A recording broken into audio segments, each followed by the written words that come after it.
Friends, good evening and welcome to Bhavana Society and to this retreat. This is a very special retreat. I don't remember having this retreat on this theme I think since the beginning of our retreats in this place. In fact, this theme or this topic should have been brought up at the very first time we had retreats here. Because this is the most important topic. When in a way you are very lucky to have been able to attend this retreat. You all know the life of the Buddha. When he left home, went to his teachers such as Alaya, Uddaka, Ramaputra and so on, and practiced their way of attaining liberation or achieving his goal. Since although they taught him certain amount of things to practice, hoping for him to achieve his goal, dissatisfied with their teaching, he left them and practiced on his own. We read in his life stories that he spent 6 years practicing self-mortification. Friends, this is not all he practiced during these 6 years. Do you think somebody practicing self-mortification and went to Buddha Gaya and sat under a tree and overnight he attained enlightenment? No. Not possible. When we go through the retreats and discuss item by item, you can see the profundity, depth and width of this particular topic. This is called Noble Eightfold Path. It did not come to him automatically as a magic. All his life he was a meditator. You all know when he was a little boy, he sat under rose apple tree when his father and all the dignitaries were in their festivals of loving festival. He sat under the tree and meditated. And it is said that he even attained jhanas. He has not given up that practice. Although he was forced to engage in various other things, he has not given up his meditation practice. All these years, even until he left home, he practiced meditation. Even Yasodhara, his wife, noticed him sitting alone, quietly meditating. And she thought, my husband Siddhartha is not born to be my husband. The astrologers have predicted, it is written in his destiny that he is not going to be a householder, becoming a father, being a husband, being a king, leading the country. He is born to attain something nobody has ever attained before that. Even she noticed it. And he was born for that. And therefore, he was looking for a solution to our human predicaments, our problems. In his search, he went to various places, various teachers, and yet he could not find a solution. Then he left everything and began to practice very, very vigorously.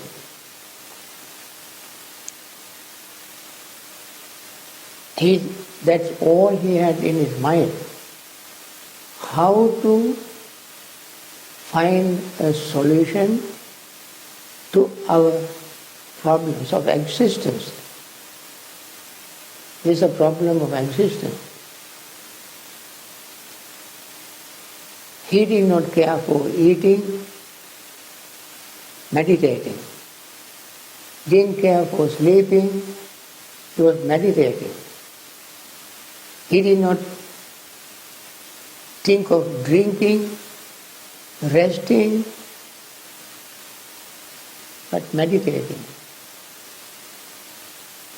It is just like when you have a very, very important project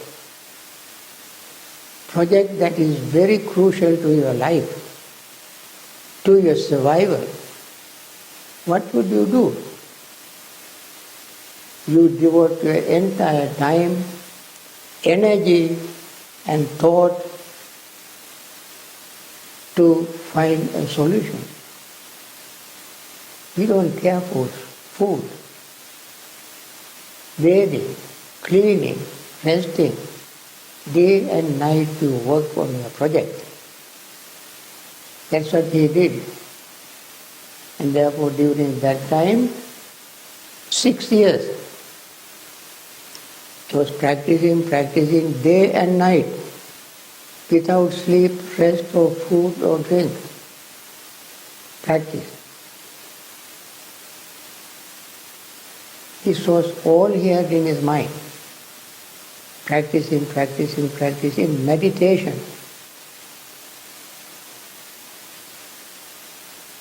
And then he found that eventually he found he was so weak that he hardly could walk. It is said he even was fainted several times. Then he thought, I still must continue my practice. So then he began to see the spark of light at the end of the tunnel. Then he thought, this is the time I need some physical strength to move. He started eating little by little until he gained some strength. But all this time, even when he was eating, drinking, lying down, walking, fasting, he was practicing meditation. That was the only goal he had, only way he wanted to spend his time. And finally, went to Buddha Gaya on a full moon day in the month of May, sat in the evening and intensified this vigorous meditation practice. And then his mind began to open to something that he had never heard before, seen before, or heard before. And finally, throughout the practice, all night, and he blossomed in the attainment of full enlightenment. And this was his discovery, which he put into words as the middle path.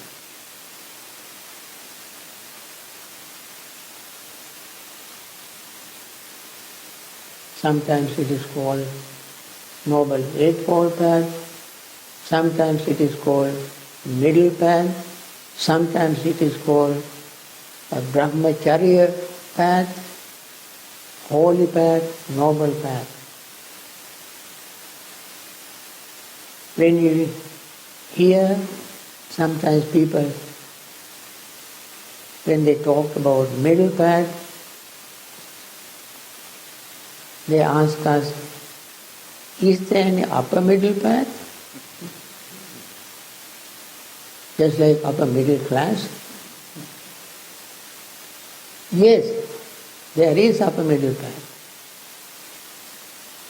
We will discuss this upper middle class and lower middle path during this course. Most of the time people talk only of middle path. Not too many people think or talk or write about upper middle path. This is the gist of his entire teaching for 45 years. After he discovered this, he went to Benares. On the way he met a man called Upaka. He asked him where he was going. He said, Dhamma bherum bhanapetum gacchami kachitam kashanam puram. I am going to beat the drum of Dhamma, going to Benares to beat the drum of Dhamma. And he called it wheel of Dhamma, Dhamma Chakra. Dhamma Chakra.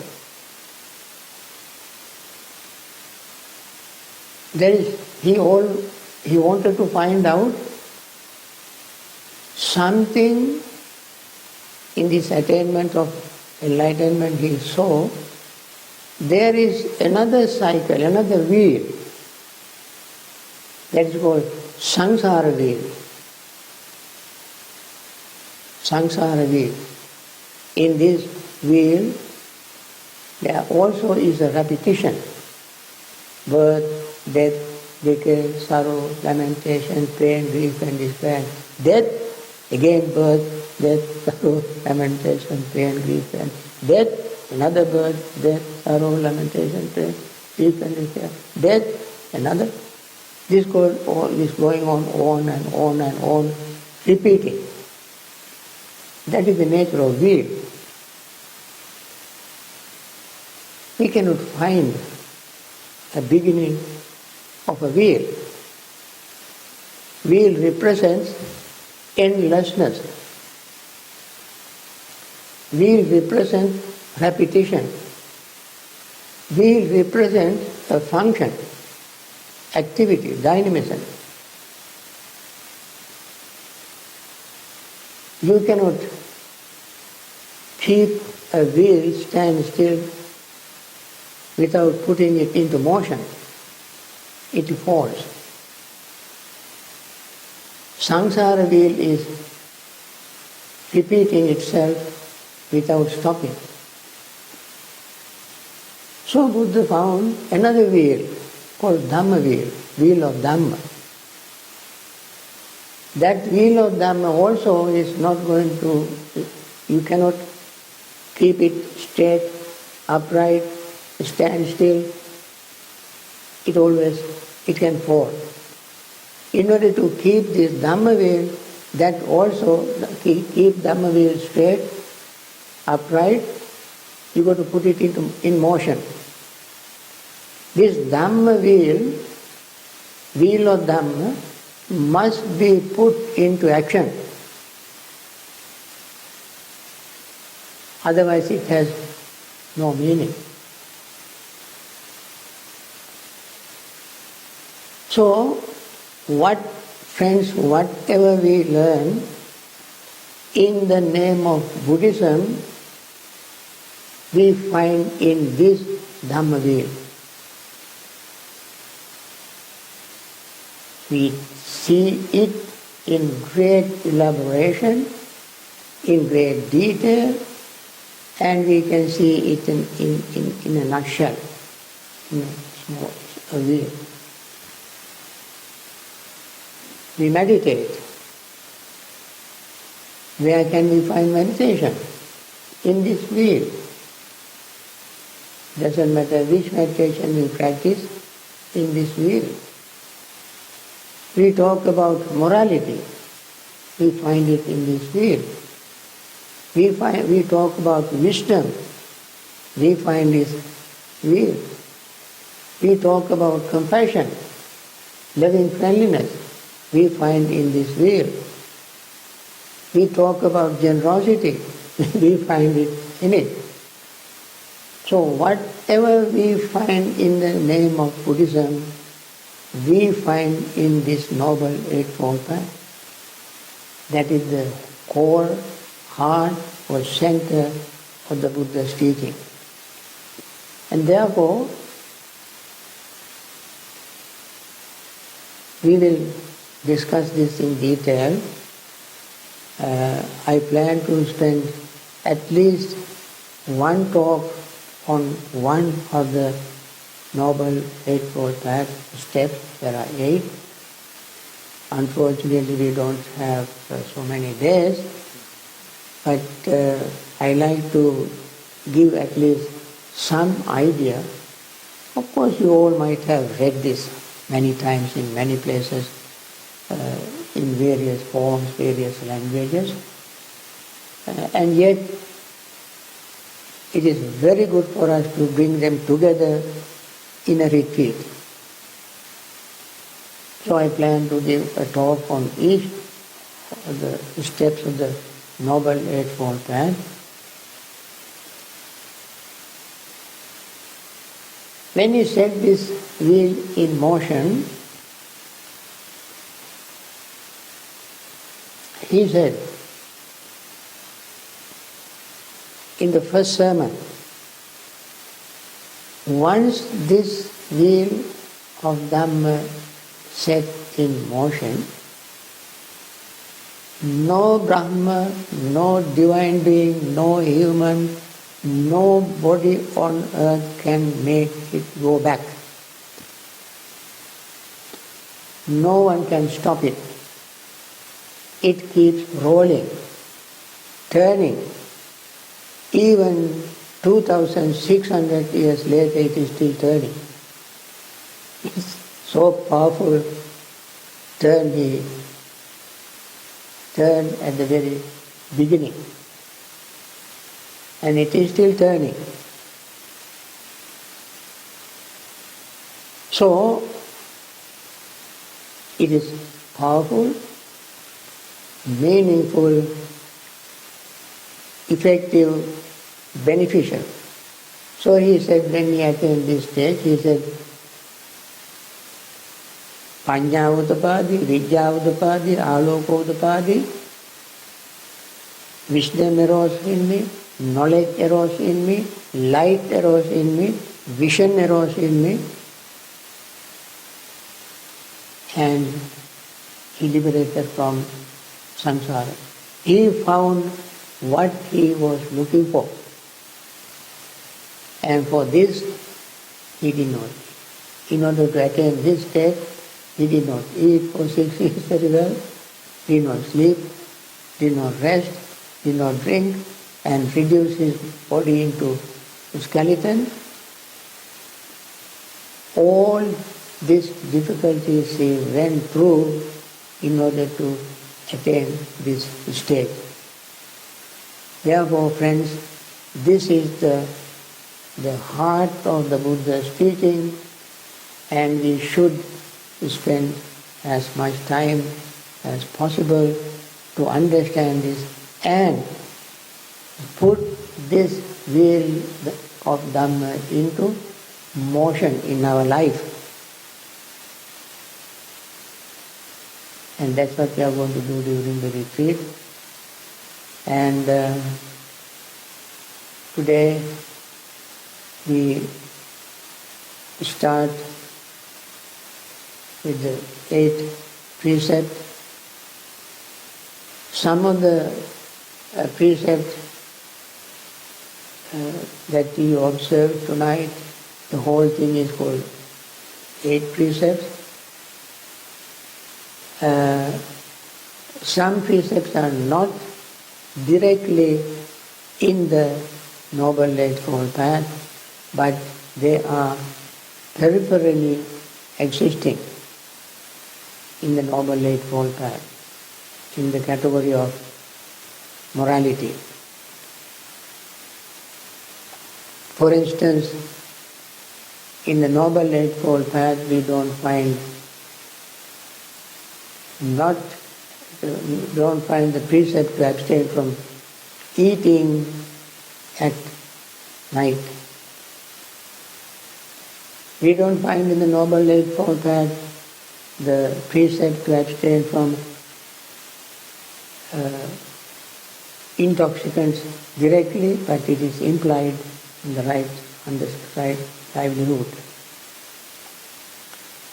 Also, we don't find the precept to abstain from using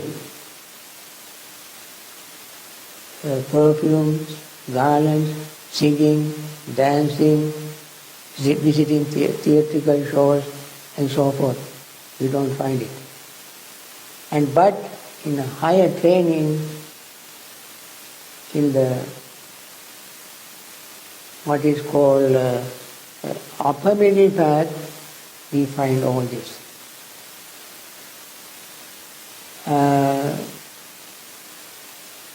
And then not using high and luxurious silks, threads, and so on is not mentioned in the Noble Eightfold Path directly, but in higher training we have even them. So,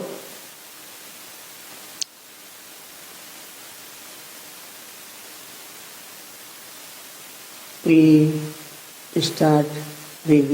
observe these precepts in order to discipline ourselves during this retreat, to make our practice simple and easy,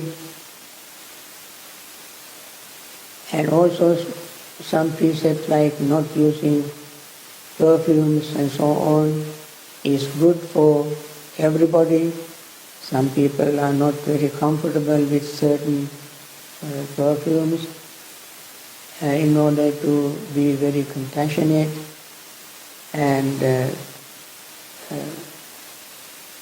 to be considerate, we don't use them.